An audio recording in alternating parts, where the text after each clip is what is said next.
everyone. My name is Emily. I'm our Director of Programs for 11th grade, and welcome to our Professional Development Series. Today, we have Dagan Rossini, who is a Senior Consultant at Deloitte with us. Thank you for being here. Absolutely, my pleasure. Just would like to get us started. Where did you grow up, and what were some of your interests when you were growing up?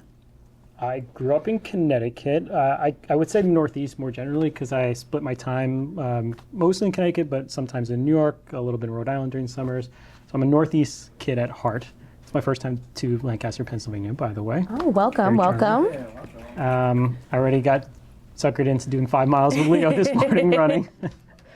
But in terms of sort of my interests, I think I was just like any kid trying to explore different sports. I've mentioned someone that was doing like lacrosse and basketball. Baseball was mostly my sport that I picked up and continue to this day. Was interested for a little bit in film, tried my hand at some photography and film stuff. But yeah, I think just growing up, I was mostly in the suburbs. It was really encourage you to sort of get outdoors and really explore and try a bunch of different things. So having grown up in the suburbs, what interested you in attending Colgate University, which is in a very rural area? It is, yes. So how many people are familiar with Colgate or where it is? I am. Okay, Yeah. So it's like if you take the state of New York at face value, put a pin in the exact middle, that's basically where it is. It is very rural, Yes. to your point. And growing up, I felt like I knew everyone in my community. I went to school with the same people from kindergarten all the way through graduation. And so that community aspect is really important to me. I looked at a few schools in cities, Boston being one, and it just did not jive with me.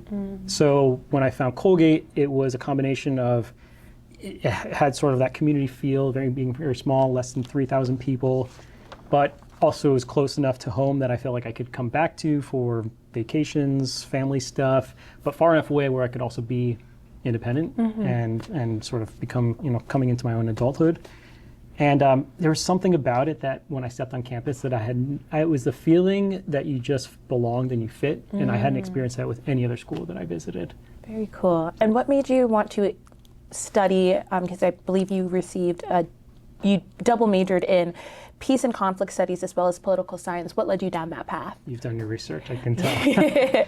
Yeah, so I went in, also part of the reason why I was looking at Colgate is because they had a peace and conflict studies program that had been around since I think like the 50s or 60s. And it was such a unique niche thing that I kind of targeted where I was looking, but Colgate's was really robust, and that was a big driver why I looked there. So when I went in day one, I was already like, I'm going to do this major, and I committed. And then the poli-sci thing, my senior year, I had 2 more classes if I wanted to get the major. So I just said, why not? I'll just double major. So I love that. That one was just kind of a tag on, but it was mostly focused on peace and conflict. Very cool. And so your education journey is very interesting because you also got your MBA at Georgetown as well as your Master's of Education at Harvard. Would you talk to us a little bit about your path from Colgate to Georgetown to Harvard and a little bit about the in-between? Sure. So I have taken a very circuitous route, I would say, and it's not very linear at all. And I think the more people you talk to, they will say it's probably the same thing. When I graduated, I had this idea where I really wanted to fix the world. I was a peace and conflict studies major, learning about conflict, and studying peace, and I thought, well, let me try and see what I could do. And I was focusing on Africa as my regional area of expertise, and then when I graduated, I got a nonprofit job to support peace building research in Africa in conflict settings. So it was like the perfect fit. Moved to New York City, which again, going from suburbia to rural to now like one of the biggest cities in the world, that was a whole nother kettle of fish. But I did that for a couple years and I loved it. Had a great time. But I noticed, that I was really focusing on PhDs, practitioners, people who were advancing their careers, and I started thinking like, okay, how do a lot of the funding that comes in through research for focusing on Africa is actually done by Westerners or people in the global north who will come from Europe or America, Canada, do research and then come back. So it was like this weird thing where you're noticing a lot of people doing research from outside. Our program at the time was really supporting African researchers to focus on their work in Africa and field work. So we're trying to promote from within. But there was sort of like global structural inequalities and equities that I was questioning. And so I decided to focus on a different population, which was high school students in Africa who are applying to the unis and helping them in that journey. So I went to Yale and focused on a program there. And I did that for a couple of years. Coolest job, got to travel, got to meet young, bright, innovative individuals from all over Africa. And at that point, it was a combination of, I'm feeling like I want to go solve a new challenge. I realized that there's a lot of, again, structural inequality. How do we make sure people can get fair and equal access to opportunities like education? And so then I went to Harvard for my master's in international ed policy. So it was kind of like, there's a thread to all this, because every time I got to something that I felt like I wanted to fix, it just led me down the next path where I could open the door. So I did that for a year. And then pandemic happened and got cut short, and I started to pivot and think, okay, maybe I want to try and do something different in my work. And at that point, when I was trying to pivot, everyone was trying to pivot during COVID, which made it a lot more difficult. But the places I wanted to go, they said you need either an MBA or consulting experience. So then I got a consulting gig with the state of Connecticut, helping to manage COVID funds for them, for K-12 specifically. And that was great, but I started really thinking about education as a business. So it's not just getting kids or students into a classroom and teachers teaching it. That's a core part of it, but if you start thinking about the operations, the lights, the overhead, the salaries that go into it, mowing the lawns, like the revenue streams, thinking about sporting events, bookstores, I started seeing education much more as a business. And that's what led me to want to go to get my MBA. And now where I'm at is in consulting at Deloitte, which my area focuses on higher education and state and local governments. So all of it is kind of it's been threaded by this sort of, wanting to do mission-oriented work, focusing on making an impact. But it's sort of the purview has been widened since I started when I was 22. Thank you. Yeah. Something that you had mentioned, which I really appreciate and resonate with, is the idea of promoting within a community.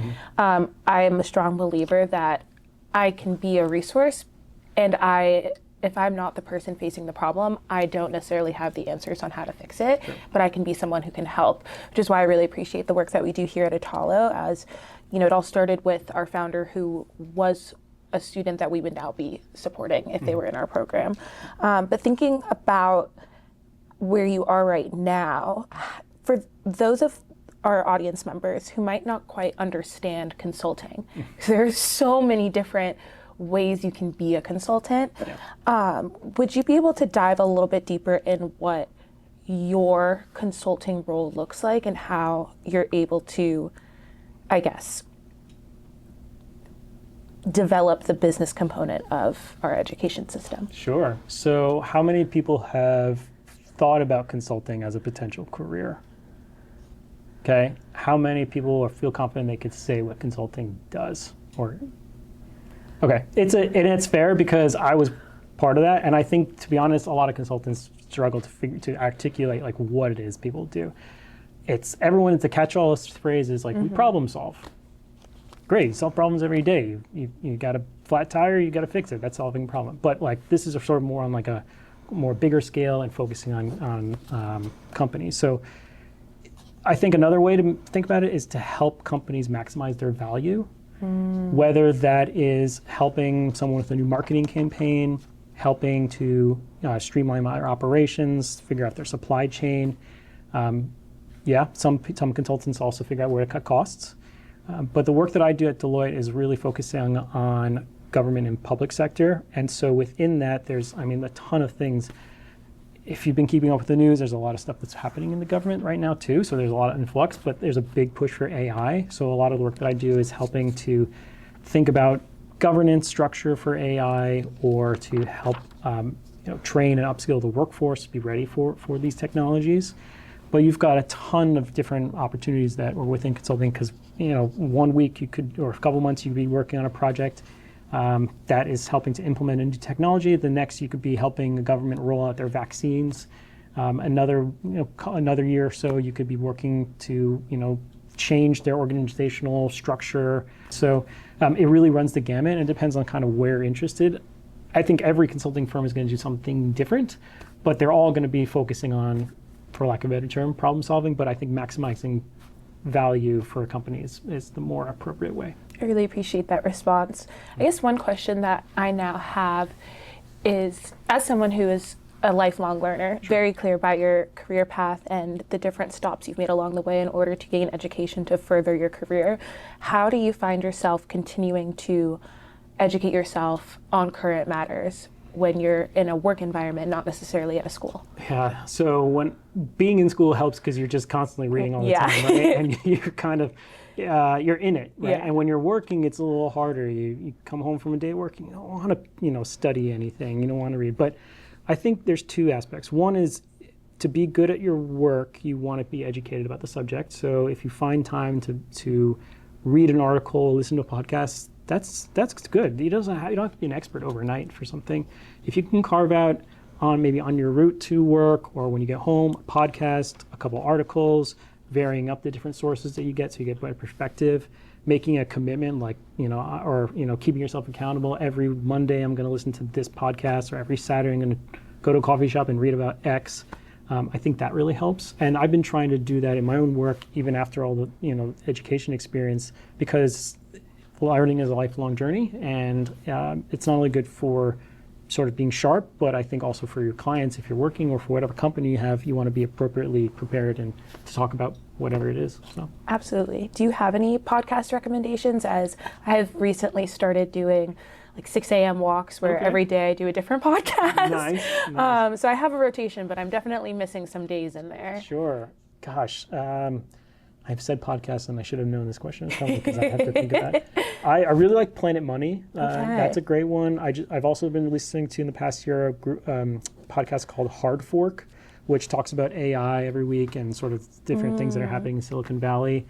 If anybody remembers when ChatGPT first came out, there was an article written by someone from the New York Times where it hallucinated so much that it was trying to convince him to leave his wife and marry ChatGPT. There's a great article about it.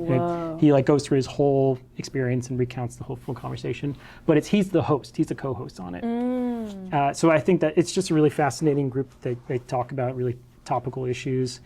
That Planet Money. I try to throw in, if you can tell, I'm a little bit of a nerd, so I like BBC as well. The Daily by the New York Times is pretty good. I used to listen to Modern Love for a long time, and that was really good too. I think they changed the host. But yeah, I try to listen to just a smattering of different stuff. All right, we'll see if one of those makes the rotation. Thinking a little bit about your work at Deloitte when doing, I'll be honest, I did a little research of my own, but I also had some help from one of our lovely interns in the audience. Shout out to whoever that intern was. Where's Validia? She actually writes phenomenal blogs about all of our PD guests, so it's been a great partnership. But she found all of Deloitte's values, which are lead the way, serve with integrity, take care of the team, foster inclusion, and collaborate for measurable impact. One of Deloitte's values, take care of the team, or take care of each other, is very similar to Attollo's value, which is take care of the team. That's one of our staff pillars. Cool. So how do you see yourself living this pillar and this value? That's a great question. On more like a personal note, or like in my work, do you mean? I guess both, because I feel like it's very applicable to both work and in your personal life. Yeah.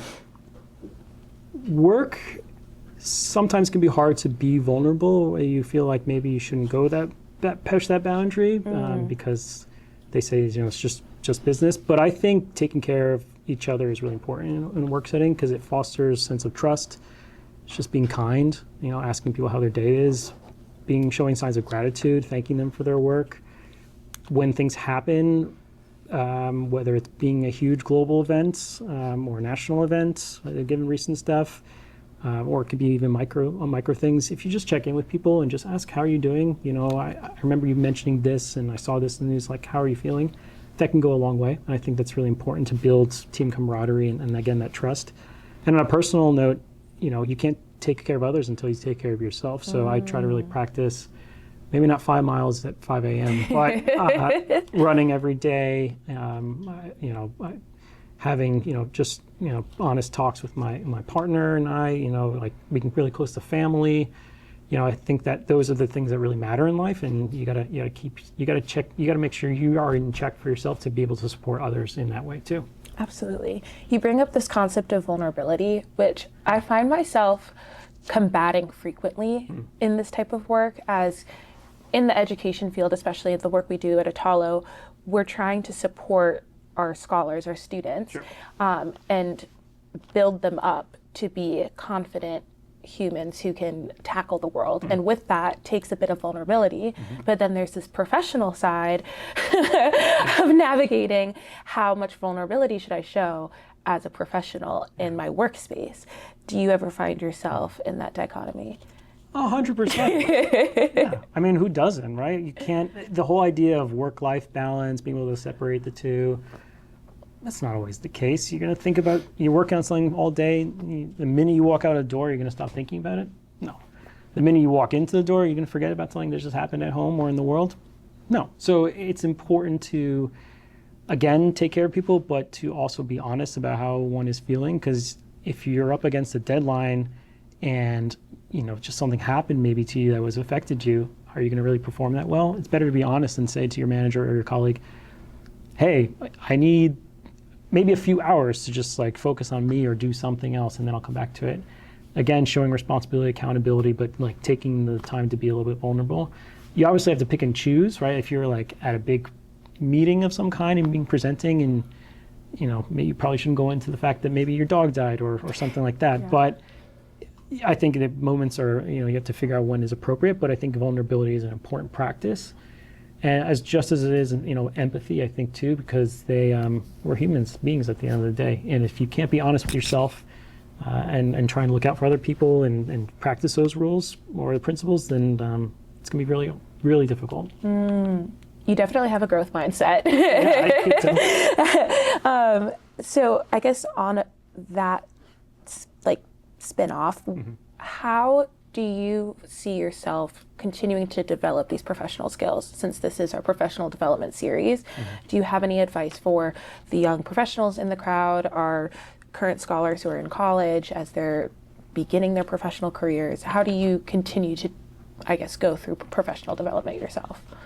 Seeking out opportunities where they are, joining listservs, signing up for newsletters. I mean, if there's something you're really passionate about or you want to learn more about, there's definitely, if they always say there's an app for it, I'm sure there's a newsletter for it as well. Just go and find it, get signed up, keep up to date on the current topics, but also seeking out advice and talking to people too is, I think, really important. And something that my mom suggested to me, which I've always thought about, is that when you're looking for a job and you're looking for the next thing to do and you're looking up to people about like, wow, I wish I had that role, or I'm not really sure what I want to do in life, you know, I'm kind of interested in this, go look on their websites. There's an about page, there's a leadership or staff member page.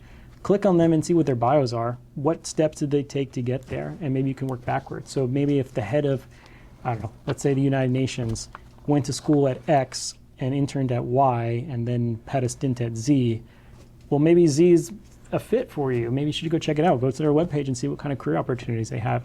Or find them on LinkedIn and just ask for a coffee chat. 15 minutes, 20 minutes. I mean, you'll be surprised at how many people want to actually talk and share about their journey, which is amazing, because no one gets to where they are without stepping, you know, or standing on the shoulders of others who, you know, who help them lift up. So just reach out to people, and you'd be surprised, I think, at how many people are willing and receptive to help out. Can we dive into the concept of coffee chats a Sure. bit more? Let's do it. I feel like that was a term that was used throughout my entire collegiate career. But I'm sure that there are people in our audience right now who may not know the term, as we do serve high schoolers. So Sure. What is a coffee chat? And, well, actually, yeah, what is a coffee chat? And then I'll ask my second question after. So coffee chat does not have to have coffee in it. Let me just say that. It also does not have to be in person. It can be virtual, but it's essentially just a networking conversation to find out a little bit more about what they do. The biggest mistake that I see people have when they go into a coffee chat is not being prepared. Whether it's research, asking, you know, figuring out the questions, or just, you know, even like a LinkedIn search about what they are and what they do, like, and coming with prepared questions, because you're asking for their time. So if you just come on a phone call with them or a video call with them, and then, or an in-person, and you're just sitting there and like trying to, like, you know, get whatever aura they have, that's not going to work.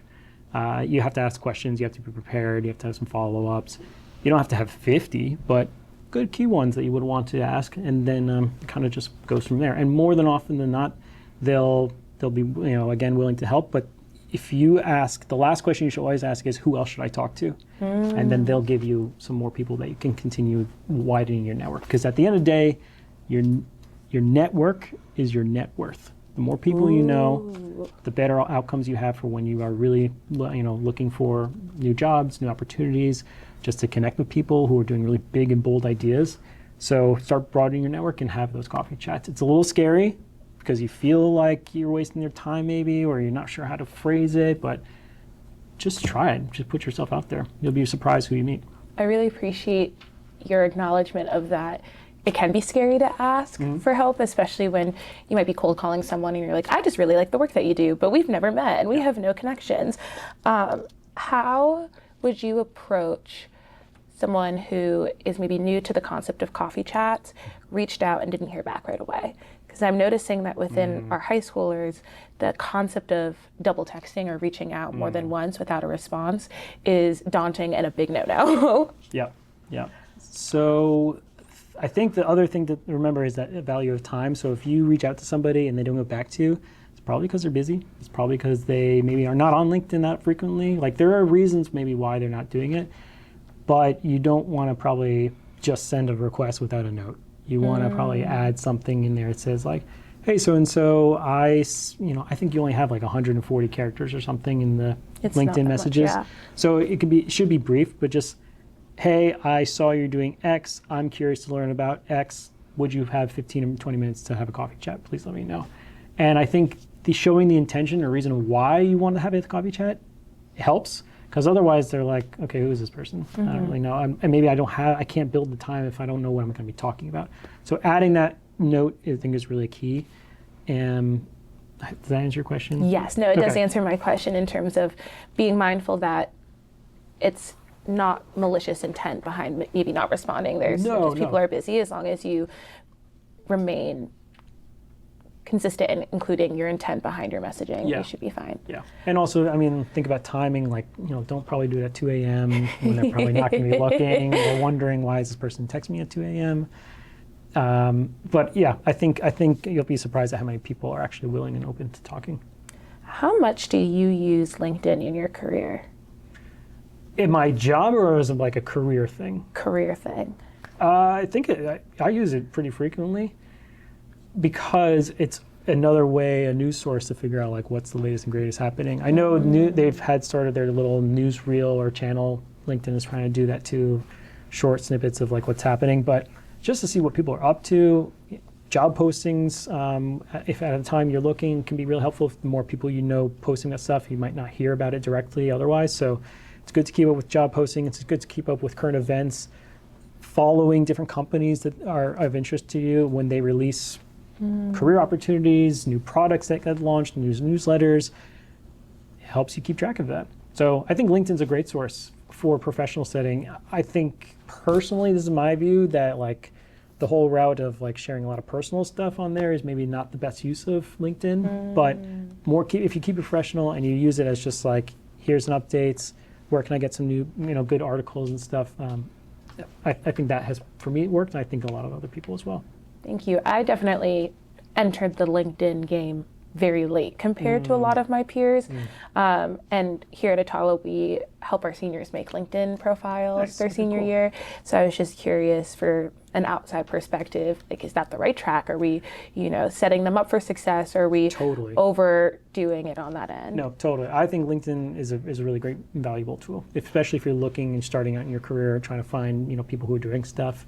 Yeah, it's definitely a good place to go.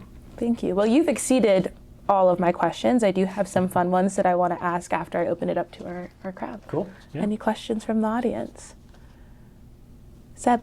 So from what you studied in college to now, I feel like there's, at least from what I heard, kind of a big split. Is there anything that you really think you took from college and still use today? Yeah. College? Yeah, or just like all those years ago? Yeah, oh, man. all those years ago.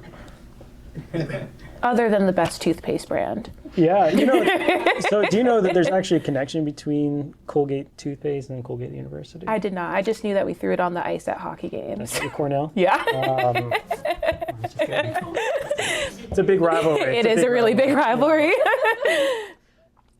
The quick anecdote story is apparently, I might be getting some of the details a little fuzzy, but it's at the time when Colgate was founded, 1819, it was called Madison University because it was in Madison County.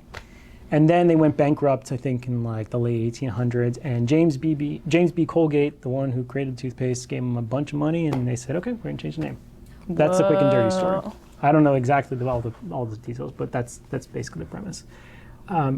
I've completely forgotten your question. Information that you What I learned in learned, what I college. learned. Besides weird random fun facts about I'll school. take it. I learned, I think college in general, 4 years is such a foundational experience for anybody. You're coming into your own, you're doing laundry probably the first time, you're eating a ton of ice cream because it's free. Yep. You get to choose any major you want. There's just so much freedom and so much choice, and it's just a time to explore, and it's amazing.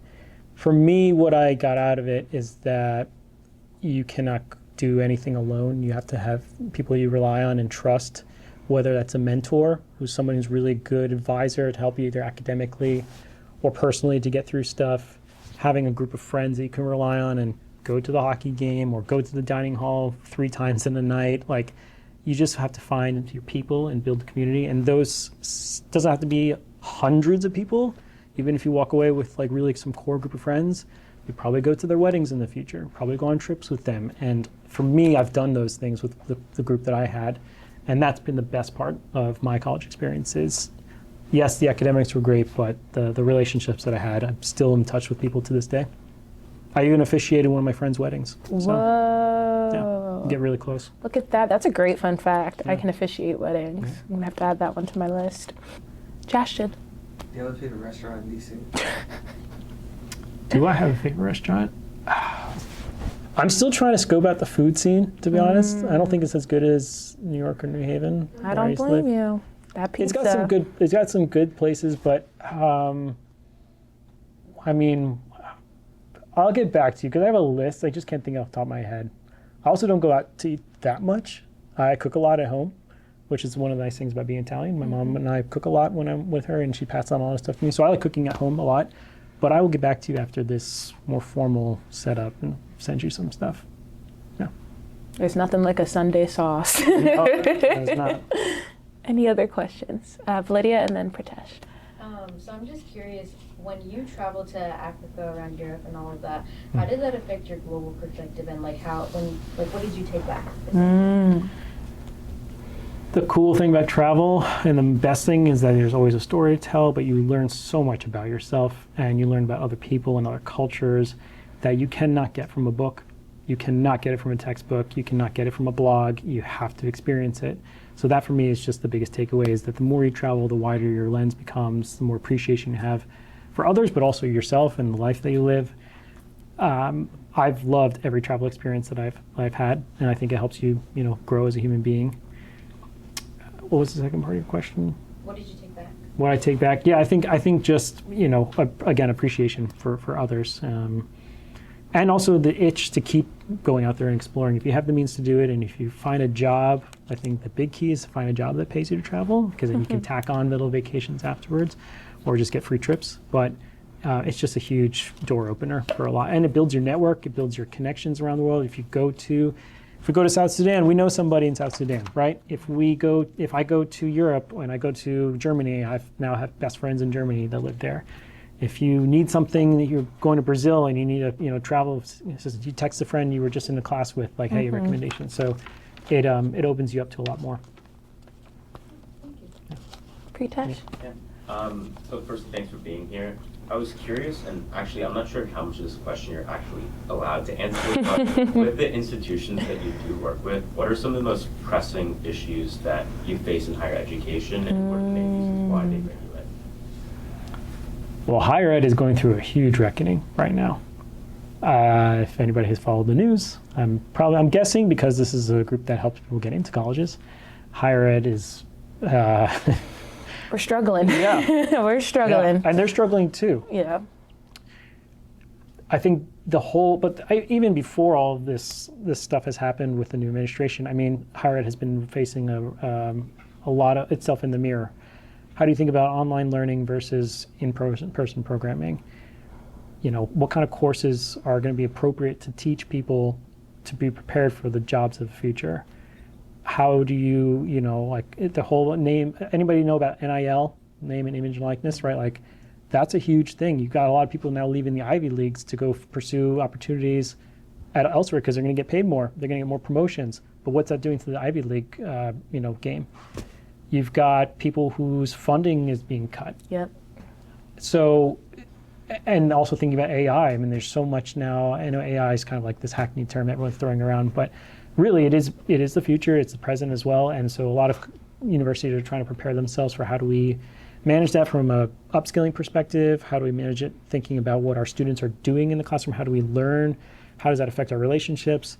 So the work I would say that one does in consulting, maybe not my skill specifically to highlight that, but like in general, I think that there's so many different things that need help, which is why consulting is really cool because you get to work on different projects. But there's a gamut of issues that run about, and I think everyone's kind of feeling it right now in the higher ed sector. Thank you. We have time for about 1 to 2 more questions. I'm flexible. I can keep going if people want. This is helpful, and if people want to ask, I'm open book. Seb. This is kind of more like I'm interested to hear, but like, what's been your most memorable or like exciting travel experience that you've had? Man, I took a solo trip to Namibia, and it was awesome. One of the coolest places I've ever been to. Feels like every 30 minutes you're driving, feels like you're on Mars and the moon and a different planet. I mean, the landscape is just incredible. So, and if you've ever seen like that picture with a tree in the middle of the desert that's very famous, it's at Sosavly or Deadly. Oh man, that is like one of the coolest. I think it's an acacia tree. It's one of the oldest in the world. Just the different highlights of that trip, sort of doing it on my own. And I was young and just kind of exploring. It was fantastic, really cool trip. Laura. So I'm thinking about the way you listed your resume and like the similarities that we have, and I'm not planning on leaving nowhere. But I'm just curious as to in the job market that we have right now, what advice would you have for someone who's like trying to look for their next step but doesn't really quite know what that looks like? It's a great question. Keep an open mind and keep an open door. I think you'll be surprised at, we're all sort of under, experiences right now where like the market's changing. It's kind of tight right now. People are unsure about stuff. We're also not sure where AI is going to take us in the future. Some people are saying automate jobs in the next 5 years. Other people are saying, it'll be down in like 10 years. So no one knows, and I think that's causing a lot of anxiety for a lot of people. But to prepare yourself, I think it's just good to sort of be on the know, reading the articles, checking out the podcasts, even just informal conversations with people. Hey, I saw on LinkedIn so-and-so, you're doing this really cool stuff. Do you have 15 minutes to talk about? You're not asking for a job. You're just asking them for like what's going on and how we can learn more. So again, that coffee chat aspect is really important because maybe in a year or two, they might post something that sounds really interesting to you, and you can say, "Hey, remember I talked to you? Oh yeah. Here's the job. They're like, put my name. I'll have a referral. Like whatever." So it opens up your doors. I think if you just like put yourself out there and just stay on top of what's happening in the market that you're interested in. Thank you. So my last 2 questions for you to close this out. Very serious. Okay. What is your favorite photo that you've ever taken? Favorite? It's hard. I can't show anybody. No, I know. I guess maybe where was it, and like what did you capture? Is this because the website? Did you guys find the website? Well, so that would be my last question, which is when is the portfolio launching? Like, unless there's another Dagan Rossini, it says launching soon. I'm like, okay, but when? Like, I want to set a timer. So I'll answer in reverse order. So the website is not coming. Sorry. It existed until about 3 weeks ago. I actually deleted it because I was using a website host that was going to like triple my annual payment. Oh, you got to get on Squarespace. Yeah, well, even then they were going to still hike it up a little bit. So, and I had used this one provider for a long time, and then they've just pulled the wool over my eyes. So I got rid of it. I also felt like it was getting stale, and it wasn't really reflecting maybe like where I wanted it to go. It was just kind of a bunch of photos. So I just decided to delete it. Dang. Yeah, sorry. But I think that's an important thing too. If I could add, like your job evolves, your life evolves, and some things that make sense at one time might not make sense in the future to do at that time, but they make sense overall. If it makes sense. So like I'm saying sense a lot. When I did it at the time, I was focusing on trying to promote my brand and put myself out there for jobs, and it was also like I had like 30,000 photos I was trying to like figure out what to do with. So at the time it was like, okay, I'm going to do this. And now it's been 6, 7 years, or maybe even more, maybe like 10 years. And I just thought, okay, I've passed this phase of my life, and I'm ready to close it, and the money thing too. But the best photo I ever took was I was in France studying abroad during college, and I saw this huge hot air balloon lifting up in a city, like in Montpellier, and I was seeing it rise, and I was like, wait, I gotta catch this. And I had my photo, and there was a statue with kind of raising its arm up like this, and I caught it just as the balloon was underneath the spire, and it looks like the statue's holding the hot air balloon. Oh. And it's probably the coolest photo that I have. I'd say I'd check it out on your website, but Sorry. I do appreciate though that even within that response, it almost allows us to have a little bit of permission to acknowledge that things can serve their time and have their moment, and it's okay for that to change in the future. Yeah, I mean, you know Donald Glover, or Childish Gambino. Like I don't listen to him that much. So again, where I'm going with this is maybe others have more detail about it, but I did hear once that he tries to do different things based on the like sort of how he's feeling about the phase. So he's been on Broadway, he's an actor, he's done music, like, and he does them until he feels like, okay, I've accomplished that, I'm going to move on to doing something too. And I think that is a good principle for life and for the career that you take, because as you can probably tell from my career journey, it's not been all over the place, but I've jumped, but there's always been a thread that connects it.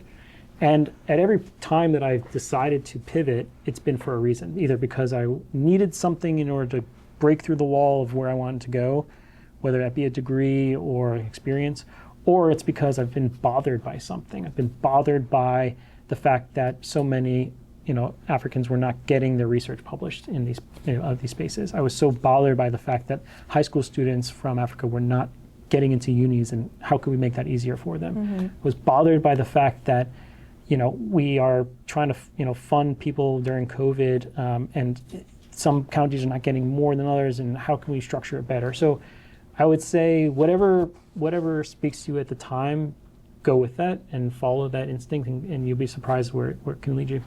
Well, thank you so much for joining us here today. I know I definitely took away a lot of notes, and I hope everyone else did as well. Thank you. Pleasure.